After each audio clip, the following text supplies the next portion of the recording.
Mercredi 8 novembre 2017, messieurs, dames, bonsoir et bienvenue à ces 19h45 de la télévision Labari. Plusieurs établissements sanitaires privés vont être fermés. C'est ce qui ressort de l'annonce faite la semaine dernière par le ministre de la Santé publique. Comment les pharmaciens apprécient cette décision? Élément de réponse dans cet élément signé Ismaël Moumouni. C'est cri de cœur de la population qui est non seulement mal accueillie, mais aussi au niveau des privés, vraiment qui pensent être non seulement escroqués, mais qui reçoivent dans certaines structures des soins douteux et à des coûts exorbitants. Le non-respect dans les différentes pharmacies de la marge bénéficiaire, où tu vas voir des pharmacies qui se permettent, malgré qu'il y a les textes, de doubler le prix de médicaments. En tout cas, vraiment, il y a beaucoup d'anarchie. Les gens se permettent de faire, vraiment de gérer ce système ou ce domaine des structures privées comme ils l'entendent. On a vu des gens qui ont eu à ouvrir des structures sans aucune autorisation. Des gens qui n'ont pas la qualification, qui à partir de cabinets de soins infirmiers, ils le transforment en cabinet clinique ou en polyclinique sans aucune autorisation. Et cela a eu pour conséquence la mauvaise qualité de son niveau de ces structures, mais également la population continue de se plaindre. Cette décision de fermer plusieurs centres de soins privés et officines pour des manquements est appréciée à sa juste valeur par l'association des pharmaciens. Depuis que moi j'ai commencé à travailler, ça fait 15 ans, on n'a jamais eu aussi un ministre qui s'intéresse aux structures privées, qui s'intéresse à la profession, qui a fait des efforts de rencontres, d'échanges avec nous. Donc nous ne pouvons qu'appuyer ce ministre-là. Et nous le remercions surtout pour la séparation des autres. Nous sommes très contents, mais nous lui demandons maintenant d'appliquer la loi dans toute sa rigueur pour fermer toutes les boutiques, tous les dépôts illégaux, tous les dépôts illégaux et tous les points de vente de médicaments où il n'y a pas de pharmacien. C'est ce que nous avons demandé au ministre. Nous, on s'est engagé, on le rassure, que nous allons faire en ce qui nous concerne. On va faire le toilettage, on va assainir notre profession. Nous sommes prêts à collaborer et à faire vraiment l'assainissement de la profession. Donc il manque un mécanisme de communication. On a appris comme voilà, que les structures vont être fermées. On aurait dit apprendre ça avant. Cette mesure prise par le ministre de la Santé publique n'a pour objectif que d'améliorer la qualité des soins, et cela pour le plus grand bonheur de la population. Parlons-en santé toujours avec les médecins spécialistes qui ont entamé ce mercredi une grève de 5 jours. Une grève, la NM du genre, qui vise à dénoncer la situation dans laquelle ils se trouvent. Le compte-rendu de Asma Oussedou et Halidou Brema.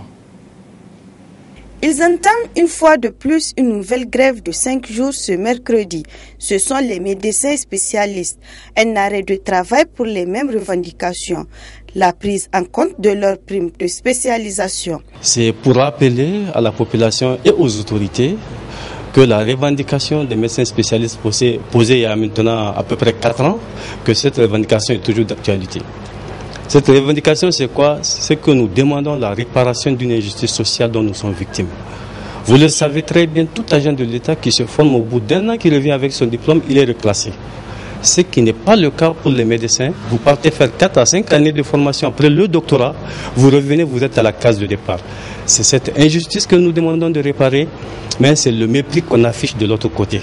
Et ce mépris, vous avez remarqué aujourd'hui, certes, quand les autorités sortent, elles crient chaque fois que non, la santé c'est leur priorité, mais c'est faux. Aujourd'hui, faites un tour dans les hôpitaux, et tout manque dans les hôpitaux. Les patients sont là, ils passent à longueur de journée à pleurnicher, il n'y a rien. Même pour les examiner, les simples gants pour les examiner, c'est un problème. Et cela, on dit que c'est la priorité. on ne peut convaincre personne. Donc c'est à peu près ce mépris-là qu'on affiche vis-à-vis des médecins spécialistes et qui fait que ça fait 4 ans que nous demandons cette réparation, on ne le fait pas. Et bien tant qu'on ne le fait pas, nous aussi, de temps à autre, on reviendra vers cette population pour leur signifier que le problème est toujours d'actualité et que nous tenons toujours à la réparation de cette injustice. En cas de non-satisfaction, le syndicat national des médecins spécialistes n'entend pas baisser les bras, d'où cet appel. On va encore revenir avec les grèves, comme la grève c'est la dernière solution du syndicat. Quand vous arrivez à ce stade, vous ne pouvez plus reculer, c'est ça, et on va revenir avec des grèves, peut-être avec des durées beaucoup plus importantes. Parce que si vous avez remarqué par le passé, on faisait des grèves de 2-3 semaines, mais on a remarqué que la population souffrait beaucoup. Par saut d'humanisme et de patriotisme, on a décidé de réduire la durée de ces grèves-là, ce qui fait que maintenant ce sont des grèves de l'ordre de 4 à 5 jours que nous observons. Non seulement pour soulager un peu la souffrance de la population et encore pour rappeler de temps en temps que le problème est encore entier. Notre appel est que les gens reviennent à des meilleurs sentiments pour régler le problème, parce que tant que le problème n'est pas réglé, eh bien le problème sera toujours d'actualité. Enfin, les médecins spécialistes demandent au gouvernement de mettre en œuvre la question des médecins spécialistes nigériens pour qu'ils soient dans leurs droits dans les meilleurs délais. Cette catégorie des médecins estime être victime d'une injustice pendant près de 4 ans. La synergie d'action cause Niger-Sinaseb, elle, sera en grève de 48 heures à compter de demain, jeudi 9 novembre, sur l'ensemble du territoire national.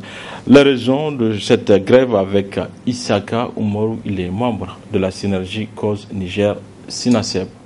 Après l'ultimatum lancé par cette synergie, d'une semaine expirée, la synergie maintenant passe à l'action avec ce préavis de 48 heures qui est un préavis de grève d'avertissement.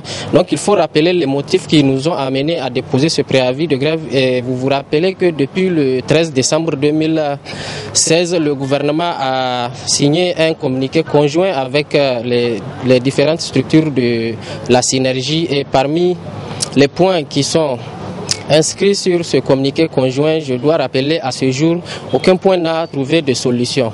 Et c'est pour cela que nous avons estimé utile de rappeler le gouvernement à travers ce préavis de 48 heures. Et en dehors des points inscrits sur le communiqué conjoint, il faut rappeler que, parce qu'on doit se dire que les autorités de la 7e République sont experts en matière de diversion. Ils nous ont amené encore une soi-disant évaluation pour jauger le niveau des enseignants, pour nous dévier de notre ligne directrice qui est la défense des intérêts de nos militants et de leur engagement auquel ils ont librement souscrit dans le communiqué conjoint.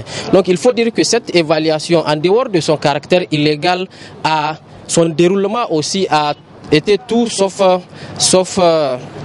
bien. Donc c'est pour cela que, en dehors du non-engagement des points inscrits dans le communiqué conjoint, nous dénonçons aussi l'évaluation telle que l'a effectuée et l'a organisée le ministère, parce qu'il faut vous rappeler qu'il y a eu des sanctions suite à cette évaluation. Donc pour nous, au niveau de la synergie cause Niger, nous sommes constants par rapport à notre position. Nous avons rejeté dès au début cette évaluation parce que nous sommes conscients et nous savons très bien que cette évaluation elle est illégale, donc nous ne pouvons pas accepter des décisions issues de cette évaluation. C'est pourquoi nous lançons un appel à l'ensemble des militants de la synergie cause Niger et Sinaseb de s'unir pour défendre et les points inscrits dans le communiqué conjoint, parce qu'il faut dire que c'est pour éviter, pour amener les structures syndicales à oublier ces engagements que le gouvernement a organisé cette évaluation.